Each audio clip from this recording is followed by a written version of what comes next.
we meet people bringing asylum seekers to Canada's doorstep. Another Canadian with Moroccan roots is denied entry to the States. You just called it a ban. Because I'm using your words. Donald Trump's thin skin gives new power to satire. It never happened before, no precedent for this. That's how unusual it is. Plus, a historic black church reborn through the kindness of strangers and one longtime friend. I think they did one heck of a good job. A temporary suspension after weeks of outrage may have stalled President Donald Trump's executive orders on immigration and refugees, but it sure seems to have changed the reality of Canada's border with the United States. Tonight, you will see that story play out in two very different ways. In a moment, we'll take you to the border between the U.S. and Manitoba, showing you part of the network helping rejected asylum seekers get into Canada. But first to the east and the border between Quebec and the state of Vermont, where a Canadian faced tough scrutiny when he tried to visit the U.S. Salima Shivji has our story. Yassine Aber trained hard with his University of Sherbrooke teammates, preparing to run a big track meet in Boston this weekend. Yesterday, the 19-year-old Muslim student was stopped short at the U.S. border. Officials took his cell phone and questioned him for hours. They asked me, do you go to the mosque? I said, yeah, sometimes. How often? Which mosque do you go to? They asked me about specific people. In the end, they denied him entry. They gave me an official paper saying I cannot come in because I don't have a valid immigration receipt, or I don't have a valid visa, or a bunch of papers like that, which I obviously have. I have my Canadian passport, which is supposed to expire in 2026. Aber, whose parents are from Morocco, was the only one on his team turned away, even though he was born in Canada. Border guards don't need to say why, but one clue may be found in those specific people Aber says they asked him about. One was a young man from Sherbrooke who's been missing and is believed to have gone to Syria to fight. Aber says the two men were loosely acquainted. They'd been to the same wedding 4 years ago, and a group photo posted on Facebook proves it.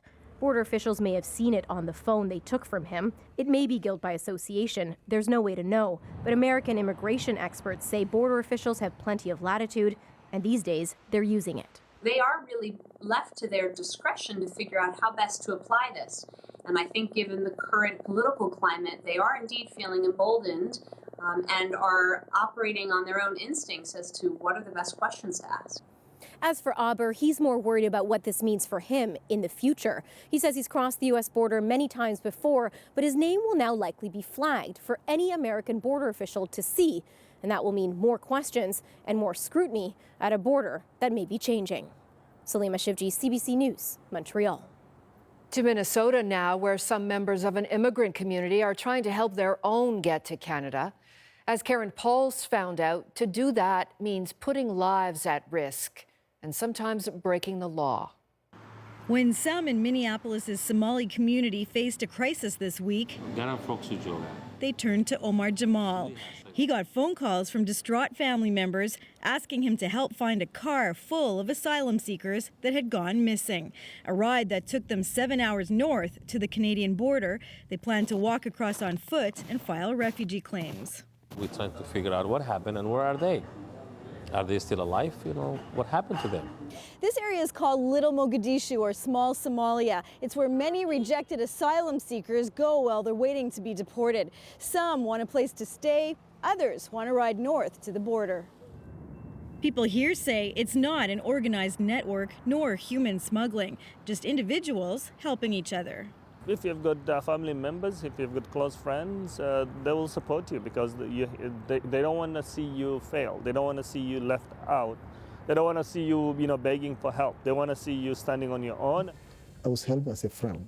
I didn't charge any money. This is the driver of that missing car. We caught up with him in Minneapolis a few days later. I know one guy, and he asked me to help them. Yes, I said, I will help you. We're calling him Ahmed to protect his identity.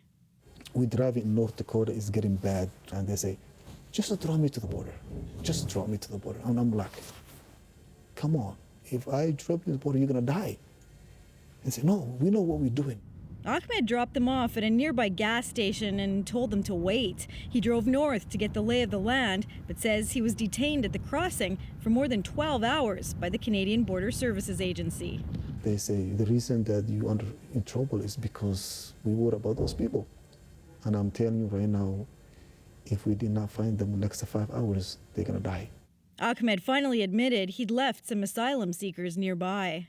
But now I hear the news, they're all okay. Omar Jamal heard they didn't make it across and that they're now laying low because they've been flagged by immigration officials. As they're doing it, they think it's worth the risk. Otherwise, they wouldn't do it. He knows this flood to the border won't stop anytime soon. Somalis feel there is more anti-immigration sentiment in the U.S., and many believe this new path to Canada may be a way out.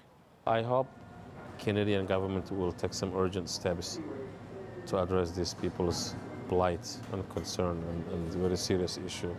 I hope we can get their attention to do something about this, not watch people suffer. Because he worries some asylum seekers simply won't survive the trip. Karen Pauls, CBC News, Minneapolis. Someone who knows what it's like to brave the freezing cold to come to Canada, Habib Sahori. We've chronicled his desperate journey online at cbcnews.ca. It's worth the read.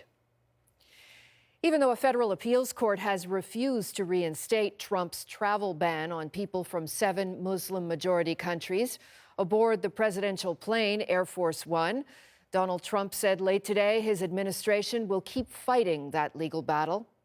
We'll win that battle, but we also have a lot of other options, including just filing a brand new order on Monday. Are you planning to do that? Is that your plan? Could very well be, but I'd like to keep you, I'd like to surprise you.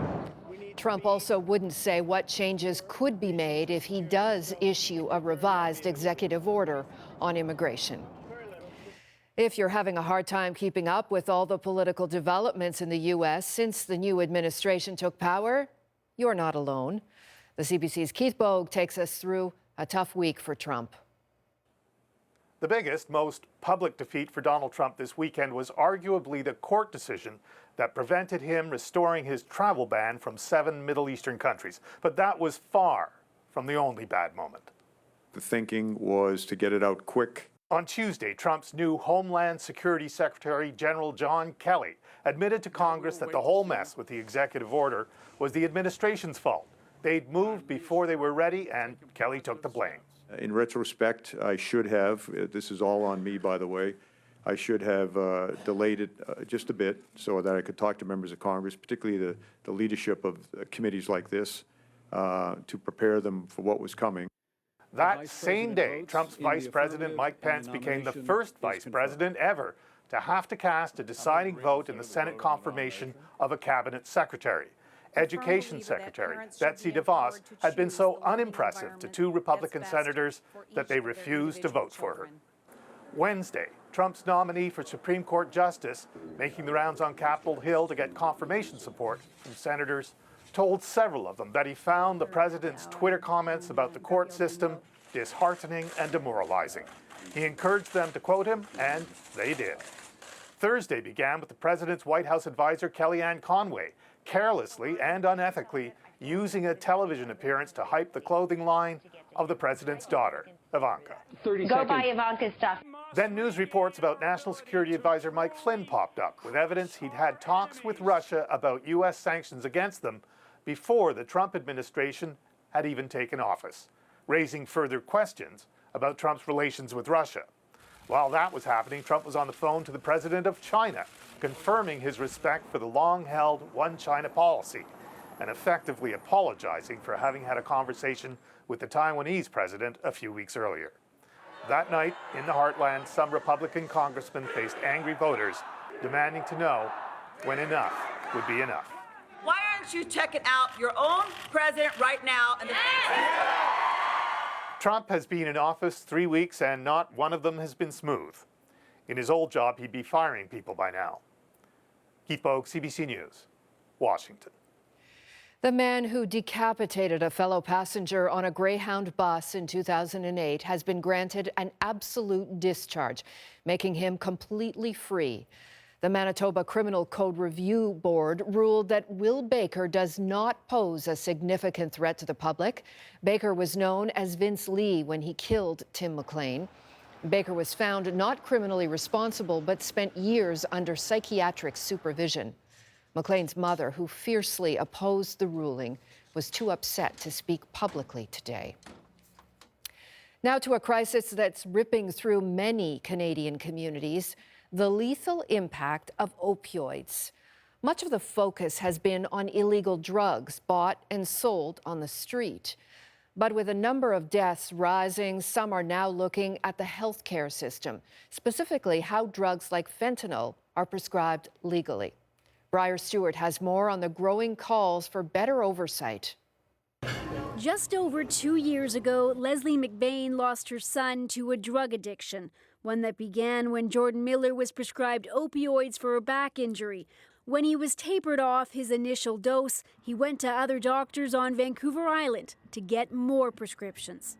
He was able to cobble together enough opioids by doctor shopping. Unfortunately, the combination of the drugs that he had was lethal. At age 25, he died as a result of drugs that are highly addictive and widely used.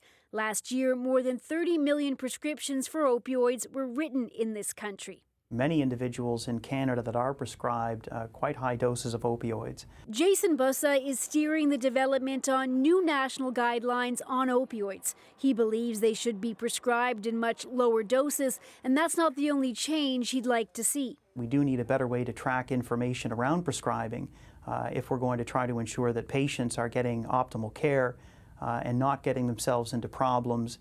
Last year in Alberta, 343 people died of fentanyl-related overdoses. Nearly 40% of them had received opioid prescriptions from 3 or more doctors in the year before their death. It could be awareness, it could be understanding. Alberta health officials keep track of the amount of opioids prescribed, and doctors can check up on their patients. Physicians can go online through the Pharmaceutical Information Network and see what other drugs that a patient has been prescribed. Now, that's all assuming that the patient information is correct. While many doctors do log on and check records, they don't have to. But that soon could change because Alberta's College of Physicians and Surgeons is considering implementing new standards. In British Columbia, the rules were updated last year. Doctors must log on to a similar computer system, but only if the program is available. McBain believes all doctors should have access to it. If it was mandated, I think that would be a very good thing and certainly would have helped in our case. Because she believes if doctors knew how many drugs her son was getting, they would have stopped prescribing him more. Briar Stewart, CBC News, Edmonton. Economists were expecting losses, but Canada's job market surprised again. In December, more than 48,000 new jobs were added. Many were part-time, but there were also 16,000 full-time jobs. The unemployment rate ticked down to 6.8%. With December's numbers, we also got a full look at 2016. More than 270,000 net new jobs were added last year. More than 2/3 were part-time work. Coming up, Donald Trump drives a boom in political satire. There's a power in that. But can it change the hearts of voters? Plus, how out of touch are the Grammy Awards? Big stars and young viewers keep their distance. A vicious winter storm blowing up from the United States pounded Atlantic Canada today, making travel very difficult in some parts. This is video of a car crossing a causeway on Newfoundland's Burren Peninsula. At times, it looked like it will be swept right out to sea. It hasn't been any nicer in Nova Scotia either, where getting around in parts of that province has been almost impossible. And this isn't the end of the nasty weather. Yet another winter storm could hit as early as Sunday. And on the West Coast, there's more than enough misery to go around, too. BC's lower mainland overwhelmed with stormy weather. At one point, every highway was closed, trapping people in their vehicles. Things are now starting to move. But as Chris Brown reports, the ordeal has left people cold, hungry, and none too happy. Lousy weather in BC mountains in February is to be expected, but nothing like this. And it's just a sea of taillights. 6 or more centimeters of sheer ice on highways that left hundreds trapped in their vehicles overnight. A lot of blowing snow, freezing rain, black ice, truckers' worst nightmares. For almost a full day, every highway from the Vancouver area to the interior was closed. So people such as Johanna Herner and her family sat in their cars and turned to social media to share their entrapment. We did get some sleep last night, and just trying to make the best of it, thinking of it as kind of an adventure. Many complained online that the busy Coquihalla should have been closed far sooner, that too many vehicles were unprepared for the conditions and got stuck. Among those who spent the night in their seats, players and coaches from 2 Richmond Ringette teams. It really sucked. I hated every minute of it. I thought the night would never end. It was uncomfortable, and I'm really hungry. For one night at least, the Flying J truck stop in Hope became one of the most popular places in the province. If you're trying to get anywheres into the interior, stay home. But as the big rigs lined up waiting for the weather to change, some counted all the money the delay was costing. If the driver's getting paid by the hour, company driver, he's losing about $25 an hour. If he's an owner-operator, he's losing probably about $100 an hour. Money wasn't the issue for the Grieve sisters. We're trying to get to my dad's 75th surprise birthday. Say bye, Papa. Bye. The delay left their plans to surprise their father in jeopardy. And we want to wish our dad, George Grieve, a very happy 75th birthday. It was yesterday, but if we can get there tonight, we're going to do that.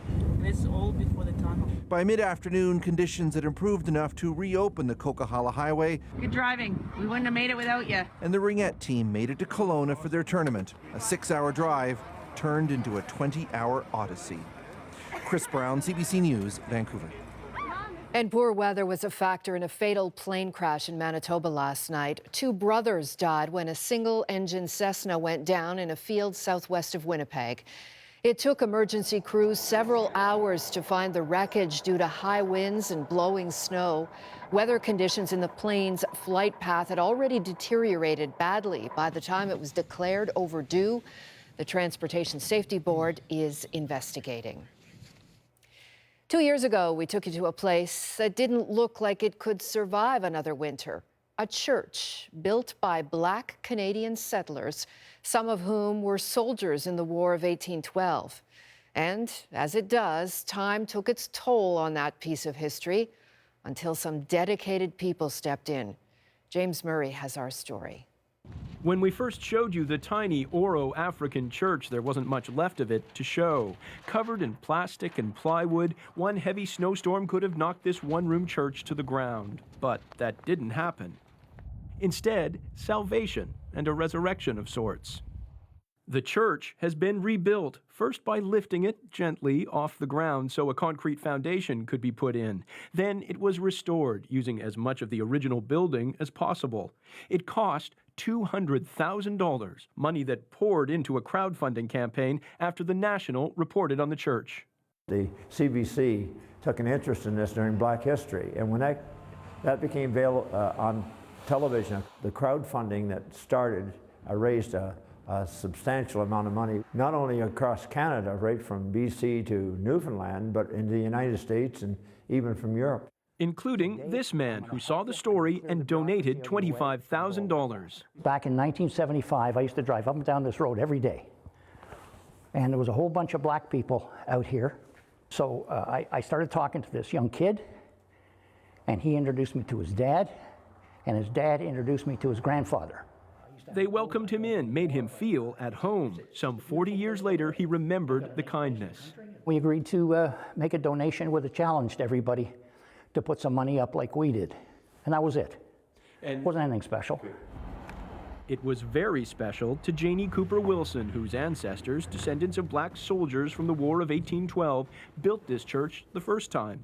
She spent years trying to save it and says she can still feel their presence in its walls. This was the meeting place. This was where, the community got together.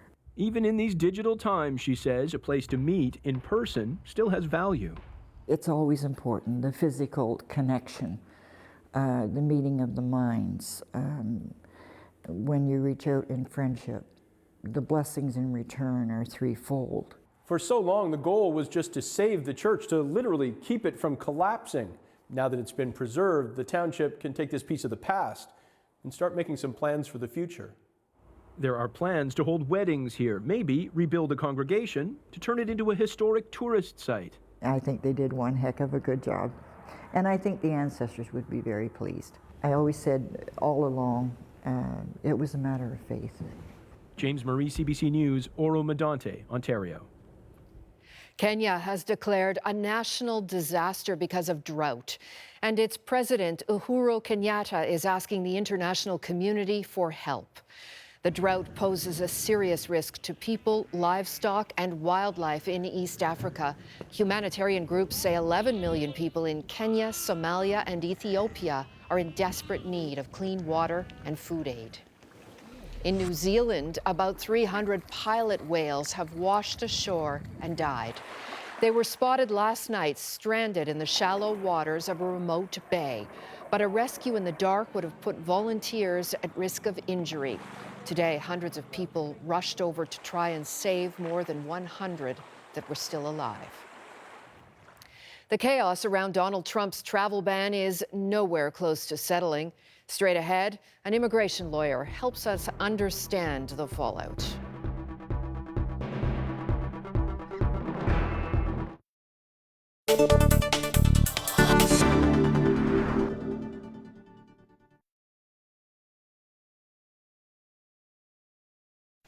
Fidel Castro, seen here with his brother Raul, has been a focal point of controversy ever since his barbudos, his bearded guerrillas, overthrew the Batista regime on New Year's Day this year.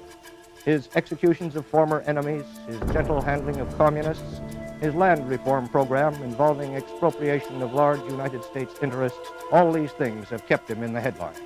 He was interviewed in Havana by CBC reporter Michael McClear. Like in Canada, we find support too in the public opinion. Last year, by far the sharpest thorn in the American side was Cuba. Raul Castro, the Minister of Defense, one of the most bitter enemies of the United States, his hatred of all things American surpassed only by that of his brother Fidel. Do you think that Canada should continue to trade with Cuba despite the United States embargo on trade with that country? I don't think we should let the United States decision not to trade with Cuba to influence us. I think we have to stick to the United States policy. I personally am against any trade with Cuba. Pierre Trudeau was the first leader of a Western industrial nation to step on Cuban soil, to be greeted with a warm and friendly double handshake by Fidel Castro, since Castro came out of the mountains, leading a revolution that started turning Cuba into a communist state in 1959. At a quick news conference, Trudeau was asked if he was concerned about the people back home who were shocked by his presence in a communist state. Well, the category of people which would be shocked by that have long since been shocked by my visit to China and to the Soviet Union, so I guess I can't worry about that. The Prime Minister arrived. Fidel Castro was there to greet him with a tirade about the United States. El bloqueo contra Cuba. Castro said the blockade is a calumny. He said it's genocide. The Prime Minister made no direct response to him. In his brief remarks, he talked of a new awareness in Cuba. An expression of confidence in the increasing openness of Cuba to the wider world. Most of these people couldn't tell you the name of the Canadian Prime Minister, but they know about Canada. Canada figures high up in their hopes.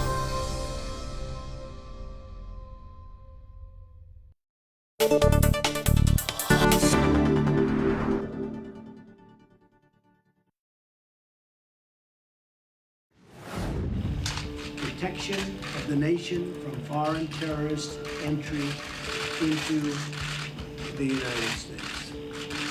Since Donald Trump put pen to paper, focusing on America's borders, lives have changed, some split apart. Why I have to be punished for somebody else's problem? Donald Trump, go away! Racist, sexist, anti-gay. others joined together in protest, even outside the United States. We need to make sure that that kind of rhetoric doesn't creep up into Canada. The confusion over the immigration ban even prompted Canadian lawyers to set up shop where needed. We have hundreds of lawyers who signed up to take shifts in these airports over the next few days. And a second executive order banning refugees has led to desperate moves. Asylum seekers literally risking life and limb to come to Canada for a better life. For more insight on how this is affecting this country, we reached out to Jackie Bonesteel, an immigration lawyer in Ottawa. Ms. Bonesteel, welcome. You were one of the organizers, one of the lawyers organizing that free legal assistance in airports after the Trump ban came into effect. Why? What drove you there, and what kinds of things did you find? Well, I think as an immigration and refugee lawyer, these are issues that are, of course, very close to my heart. And when I saw the executive order come out, my initial reaction was just such anger and disappointment and desperately wanting to do something. So I think as lawyers, this is where our expertise lies in advising people on what their rights are and what they can do in situations where they're being stopped at the border. So what we've been finding at the airports and since the temporary restraining order has been put in place is that things are running quite smoothly. But that said, we are mobilized. There's hundreds of us now who are at the ready to get back there in person if the need should arise. What's happening now with some of the people who were affected by the ban now that the ban has been suspended?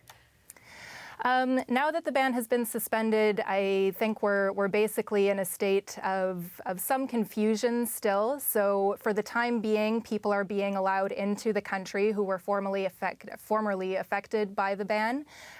So I think there's been some clamoring lately for those who do have visas to make sure that they get into the country while the temporary restraining order is still in place, knowing that the situation could change at any time. So I think it's right now a state of heightened fear and anxiety.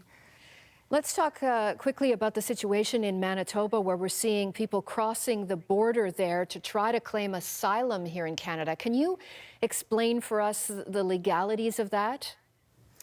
Sure. Well, I think the increase in entries that we're seeing is in large part due to the fact that people are now afraid of making their refugee claims in the U.S. They're worried that they won't be able to do so, or even if they are still legally able to make a refugee claim, that they may not be accepted given all of the rhetoric that they're seeing around them. So because Canada and the U.S. have a safe third country agreement in place, what that means is that someone who's already on American soil can't just come up legally to the land border and say, I want to make a claim in Canada. Unless one of a very limited number of exemptions applies, they'll be turned around because of the premise that the U.S. is also a safe country and they could make their refugee claim there. So I think that's why we're seeing an influx in the irregular entries out in Manitoba and other places. So in the midst of all of this, the Prime Minister of Canada and the President of the United States will sit down and get together for their first face-to-face next week in Washington. What do you hope that Justin Trudeau will say to the American president to address the confusion going on that affects our border? Mm-hmm.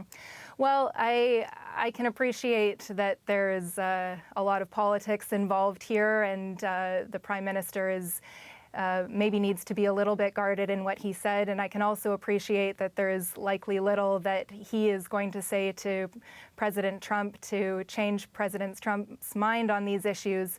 My hope is that Prime Minister Trudeau will send more of a message to Canadians that no matter what, he is going to protect Canadian values, which include inclusiveness, protection of refugees, multiculturalism. I hope that that message gets across to Canadians, perhaps more so than to President Trump, that no matter what happens south of the border, that those values will be protected fiercely here in Canada. Well, busy days for you ahead. Thank you very much. Thank you. Jackie Bonesteel is an immigration lawyer in Ottawa. Well, in a world of growing uncertainty, there is one thing we know for sure. Hey, Steve, I'm getting too worked up. Maybe I should stop. Donald Trump cannot stand to be mocked. That means political satire packs a bigger punch than ever. Plus, a Syrian refugee grieves for Aleppo and tries to keep its glory alive.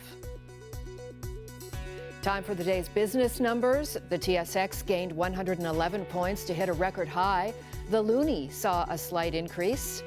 In New York, the Dow Jones added 96 points. It also reached a record high, as did the Nasdaq, and the price of oil rose 86 cents a barrel.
President Obama said America would accept 1,200 refugees.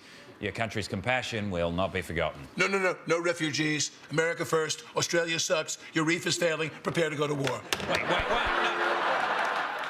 According to Washington-based news organization Politico, the most recent broadcast of Saturday Night Live rattled the most powerful man in the world. Donald Trump often reacts in real time to satire and parody. He called SNL's cast terrible, the show not funny. Right now, it's enjoying its highest ratings in more than 20 years. And this dynamic between Trump and TV is raising questions about the power of political comedy. I wanted to ask about the travel ban on Muslims. Yeah, it's not a ban. It's not a travel ban. You just called it a ban. Because I'm using your words. He's using the words that the media is using. You said ban. You have been part of the confusion. Actress Melissa McCarthy's Sean Spicer impression was a hit with tens of millions. But for at least one viewer, we know it went over like a truck off a cliff. We happen to have a president who tweets in real time his reactions to things that are communicated through media. So we do have a sense that he was none too pleased. Does anybody else have any questions? As that was on and those questions were being raised and the Sean Spicer thing was rebroadcast and there were discussions of the impersonation of Stephen Bannon by the Grim Reaper. Hey, Steve, I'm getting too worked up. Maybe I should stop. Or maybe you should call Germany. Then Trump actually tweeted a response that he is calling the shots, which indicates that something got under his skin. For political comedy, this is an unusual effect, according to Danigal Young, who studied the psychology of satire for 15 years. How unusual, how it never happened before, no precedent for this. That's how unusual it is. We don't have real time footage of, or we don't have a real-time dialogue with these leaders, except we do now. The immediate feedback of a Trump tweet may be new, but American elites have felt the bite of TV political satire since the 1960s. Goodbye, Tinkerbell. Enter the Smothers Brothers. Two of the funniest guys that I've ever met.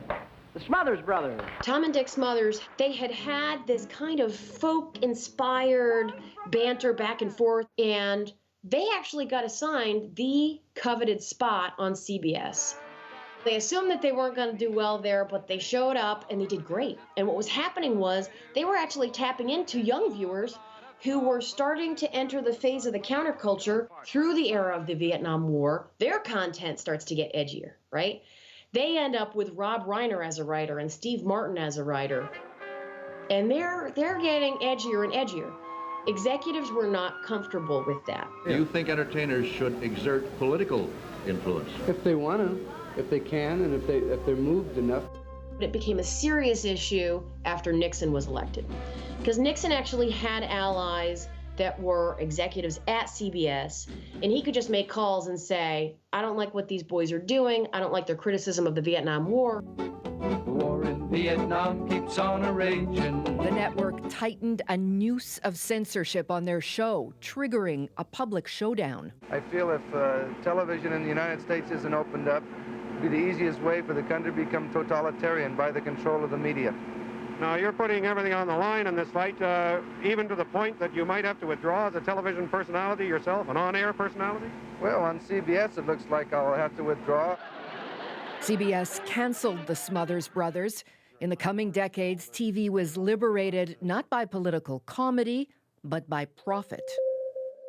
Media deregulation happened, which means that the profit that these media outlets could earn went through the roof. And you know what, young man? As you push forward into the 90s, it's not about what the elites tell us that is okay for the public to see. Instead, it's about what does the public want?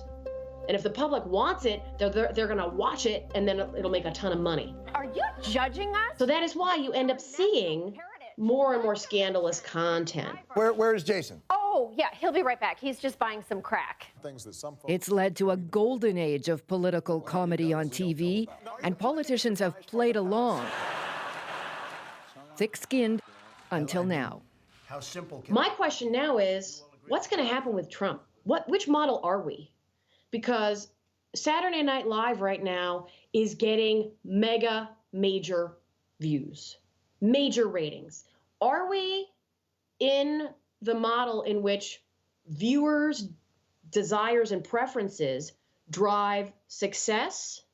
Or are we in a model like 50 years ago where top-down control is going to say, I don't like this, you can't put this on TV? I can't even fathom that, but I also have not been able to fathom many of the things that have happened over the past year.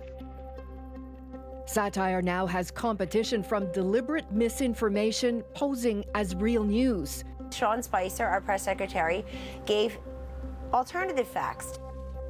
The White House touts alternative facts and brands real news as fake. These attempts to lessen the enthusiasm of the inauguration are shameful and wrong. Against this, political comedy seems less a cure, more an anesthetic. Filthy lion mouth! You know, it's not an accident that it's often the last thing that people watch before they go to bed, right? I mean, it's designed that way for a reason. It's supposed to make you feel like, okay, the world is falling apart, and then you're like, oh, but I'm laughing about it, and now I can go nighty-nights. But research on its psychological effects suggests satire does have power. Meanwhile, Donald Trump... Humor has the ability to suspend counter-argumentation in a way that regular discourse does not. When things are presented in a humorous way, you're going to get less resistance if, and only if, the audience is willing to take the subject matter into the realm of play to begin with. If it's seen as a joke first, political second, comedy can jump the partisan divide. For Trump, that makes things like Melissa McCarthy's impression a threat. Radical Muslims. It's Sean Spicer. It's not Trump. And it's about his sort of style and dynamic with the press. It's not about the Muslim ban. Why wouldn't you enter the realm of play? So there's a power in that. And impressions can ingrain associations in the public imagination, branding politicians clumsy, clueless. And I can see Russia from my house. A celebrity before his presidency, Trump knows exactly how dangerous that branding can be. What'll be interesting to see is the extent to which SNL is prepared to adjust in real time. And, you know, how much are they wanting to poke the bear? Because it does feel as though right now they are writing their show because they know that the most powerful man in the world and his Android phone are watching. There is little room for satire in the aftermath of war, but there can be remembrance. Up next, how a refugee honors the lost glory of Aleppo.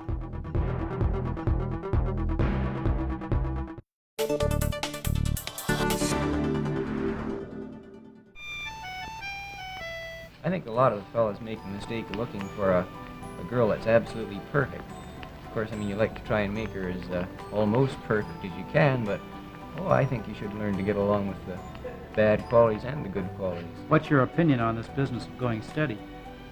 I think it's something that it just shouldn't be. You mean it hasn't happened to you yet? Not exactly. It will someday. Don't look so smug. I started dating when I was about 12 or 13. Well, so did the prestige of having a boyfriend. I don't know, I think you get too tied down. It's almost like getting married. How do you make up your mind how far you're going to go on a date? Or it depends on the girl. Well, I've recently met a fellow who believes that without exception, men, women, whether they're separated, divorced, or three-time losers, still cling to the hope that somehow, somewhere, there's someone just for them. He's Morton Victor, who tried to speed the process of natural selection by organizing a singles festival. Being single could be very frustrating. It could be very depressing at times. Just came to meet some nice young girl. Well, maybe in the sense to meet somebody. Well, to meet some girls. You have to go looking for men? No, I don't, but I mean, there's something new or something like that. I don't know. Single and lonely and looking for love. A growing number of Canadians find themselves in precisely that situation these days. The big problem today is the eternal one of finding someone who thinks you're as kind, sweet, sexy, sophisticated, witty, and intelligent as you know yourself to be. Where, oh where, to find such an extraordinary animal? When your opening line is in a newspaper, you can say whatever you want. It's something single people in Toronto are doing more than ever. You have total and complete anonymity. Do you believe that you can find the woman of your dreams? If you have the persistence to not be disappointed, by all rights, the heart should take over when you do meet the right person anyhow.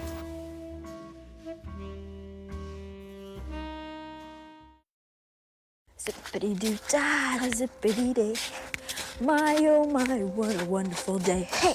Ryan Gosling is on top of the world. Well, at least the entertainment world. He's a mouseketeer. Hey, Ma, I'm home.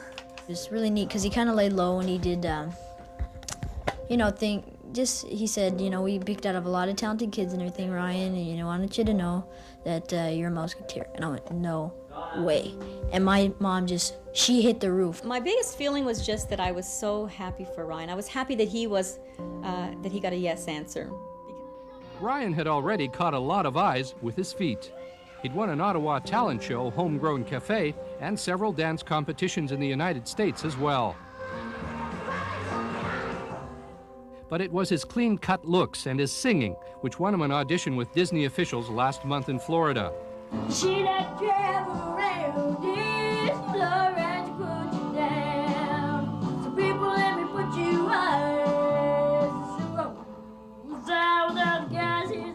Now, after signing a one-year contract, he'll do singing and dancing on the Mickey Mouse Club. To me, it's luck because there was kids there that were just phenomenal, so luck.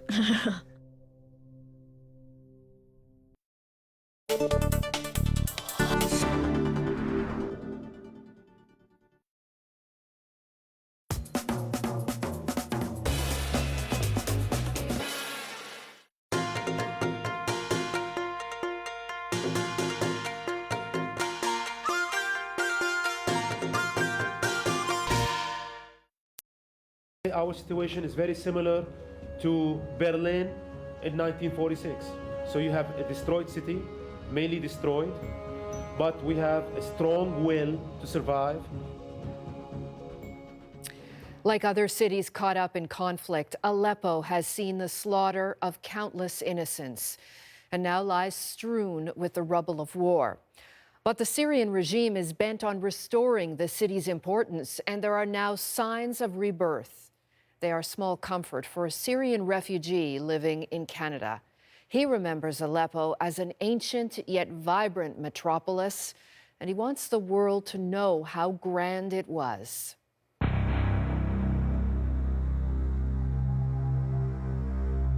I remember my city, one of the most beautiful cities in the world. Full of life, love, happiness, history, cities that don't sleep, always people in the street. It's for me like a paradise.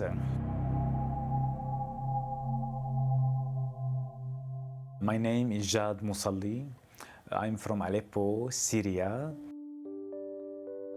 During the war in 2012, I was studying at the University of Aleppo in mechanical engineering.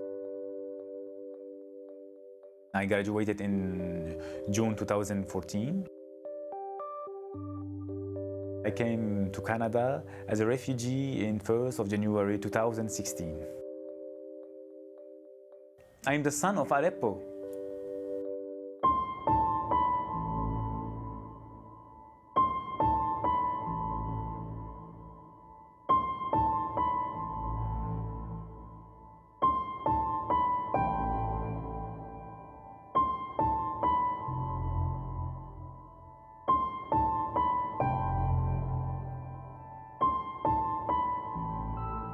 Aleppo was an open museum, natural open museum, and especially when you walk in the souk, you are walking in 19th century or 18th century.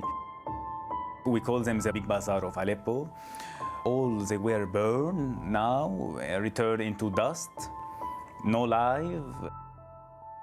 Next to them we have the big mosque, Umayyad Mosque of Aleppo, one of unique minaret in the world. We call it Umayyad. In 2013, they exploded this minaret.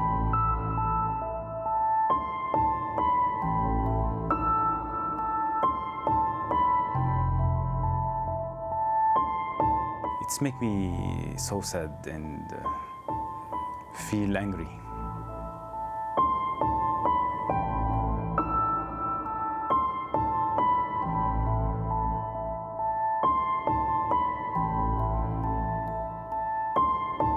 I feel angry because it's not the Aleppo that I used to know.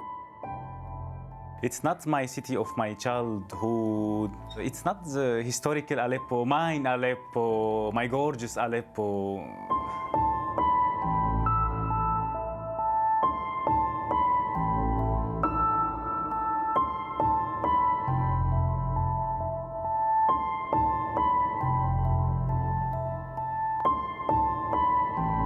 My beloved Aleppo become now a city of dust, city of ghosts, of death,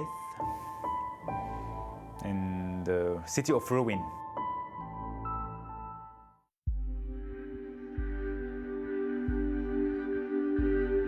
Aleppo National Archive, it's a page founded by a lawyer and famous historian, Mr. Ala Al-Sayed. I was in Aleppo when I saw this page.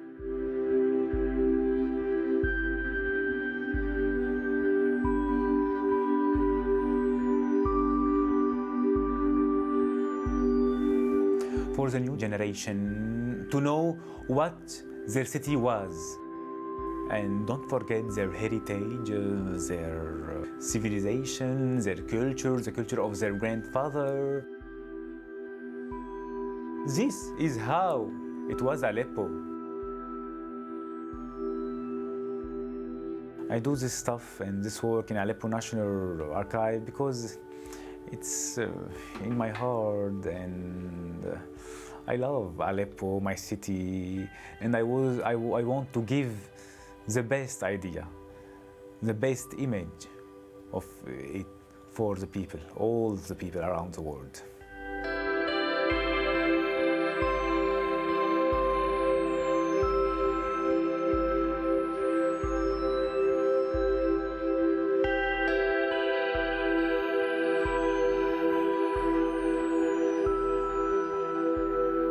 Without the city, I'm lost. Always, every day, I'm thinking about what's happened in Aleppo.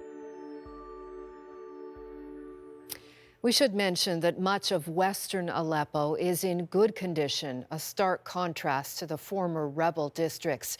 In the well-to-do Aziza district, French colonial boulevards are home to stylish cafes and restaurants that fill with patrons in the evenings. Coming up, you can expect all sorts of style at Sunday night's Grammy Awards. But this year, some stars won't go near that red carpet.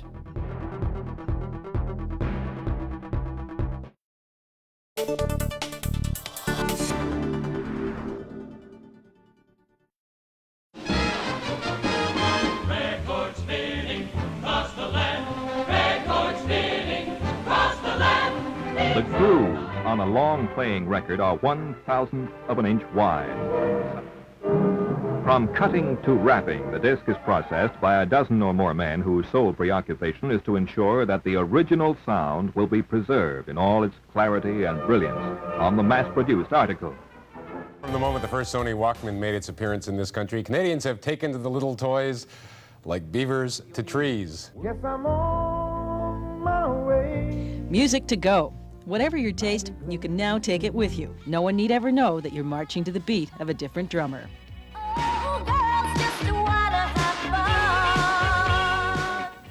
In spite of the success of Canadian artists, the domestic record industry has gone through 4 straight lean years. It's estimated that home taping, pirating, is costing the industry at least $100 million a year in lost sales. And that's nothing compared with the upheavals that lie ahead. The latest innovation in hi-fi sound is the digital audio disc. It could make your old phonograph records as obsolete as the wax cylinders of Edison's day. Beneath the clear plastic coating are little lands and grooves that are read by a laser. Turntables for these new miracle discs will cost over $1,000. Customers snap them up as fast or faster than the manufacturers turn them out. and every record and tape is being converted to compact disc, from Buddy Holly to Beethoven. It's also the kind of music that's all over the internet in MP3 format. And many of those young fans know a lot about the internet, so instead of buying the hits, a lot of them just download them for free. Music World filed for bankruptcy protection on Friday, following other Canadian retailers, like Sam the Record Man, forced to close their doors amid increased competition from big box retailers. And more Canadians going online to download music, either from illegal file sharing sites or legit services like iTunes. 10 years ago, when iTunes began selling music online, the music industry looked on with grave suspicion. But today, iTunes has become one of the few reliable revenue streams. Last year, it became North America's biggest music seller. Google has entered the digital music business. It's launched its new service in Canada today. Like iTunes or Spotify or Pandora or Songza or a number of other services, you'll be able to buy a subscription to stream music. Because you know I'm all about that bass, no trouble. There's always been change in the music industry. There's been change ever since we started, and it will continue to change. No trouble. I'm all about that bass, bass. Are you using the Vardon grip? I'm using Lavardon. Are you watching this, TV? Yeah, it was just a little hard to understand, so I want a record of it. Okay, delete that, Can please. I get a copy of that?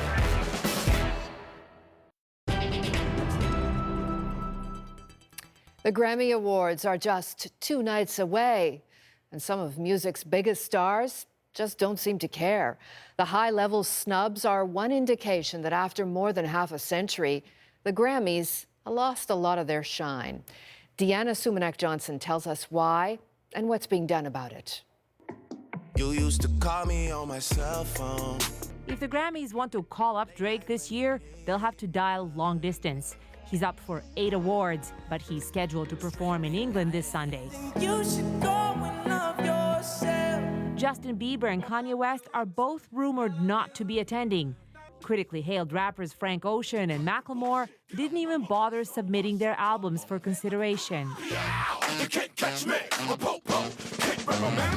It seems like this is the party that no one is RSVP'd to. If all of the youngest, hottest stars aren't showing up, it really is a testament to the fact that the Grammys may be outdated. Gotta let me know if I could be your Joseph. The point many of these artists raise, the Grammys don't show enough appreciation for hip-hop, the music of today's youth, nominating rappers in many categories, but rarely awarding them the big prizes. That's crazy.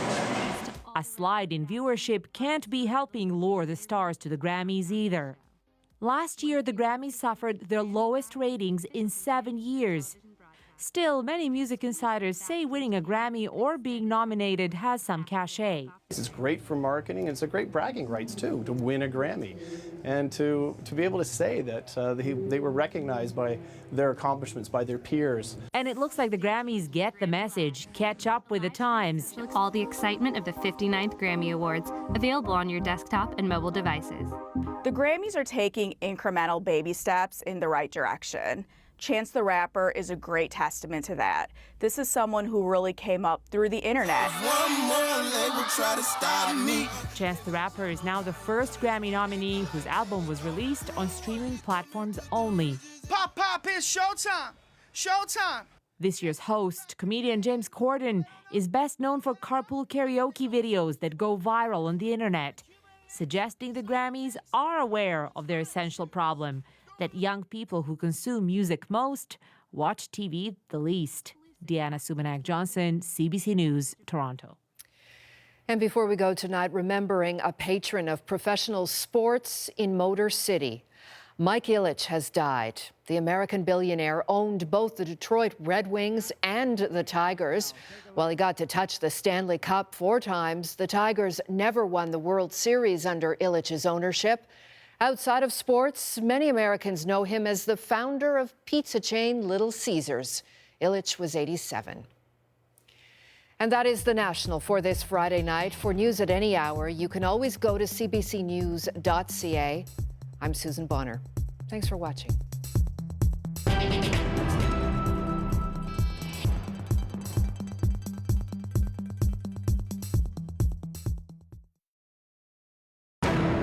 Good evening. I'm Susan Bonner, and this is The National. They're doing it, they think it's worth the risk. Otherwise, they wouldn't do it. Drama at the U.S. border. We meet people bringing asylum seekers to Canada's doorstep. Another Canadian with Morocco.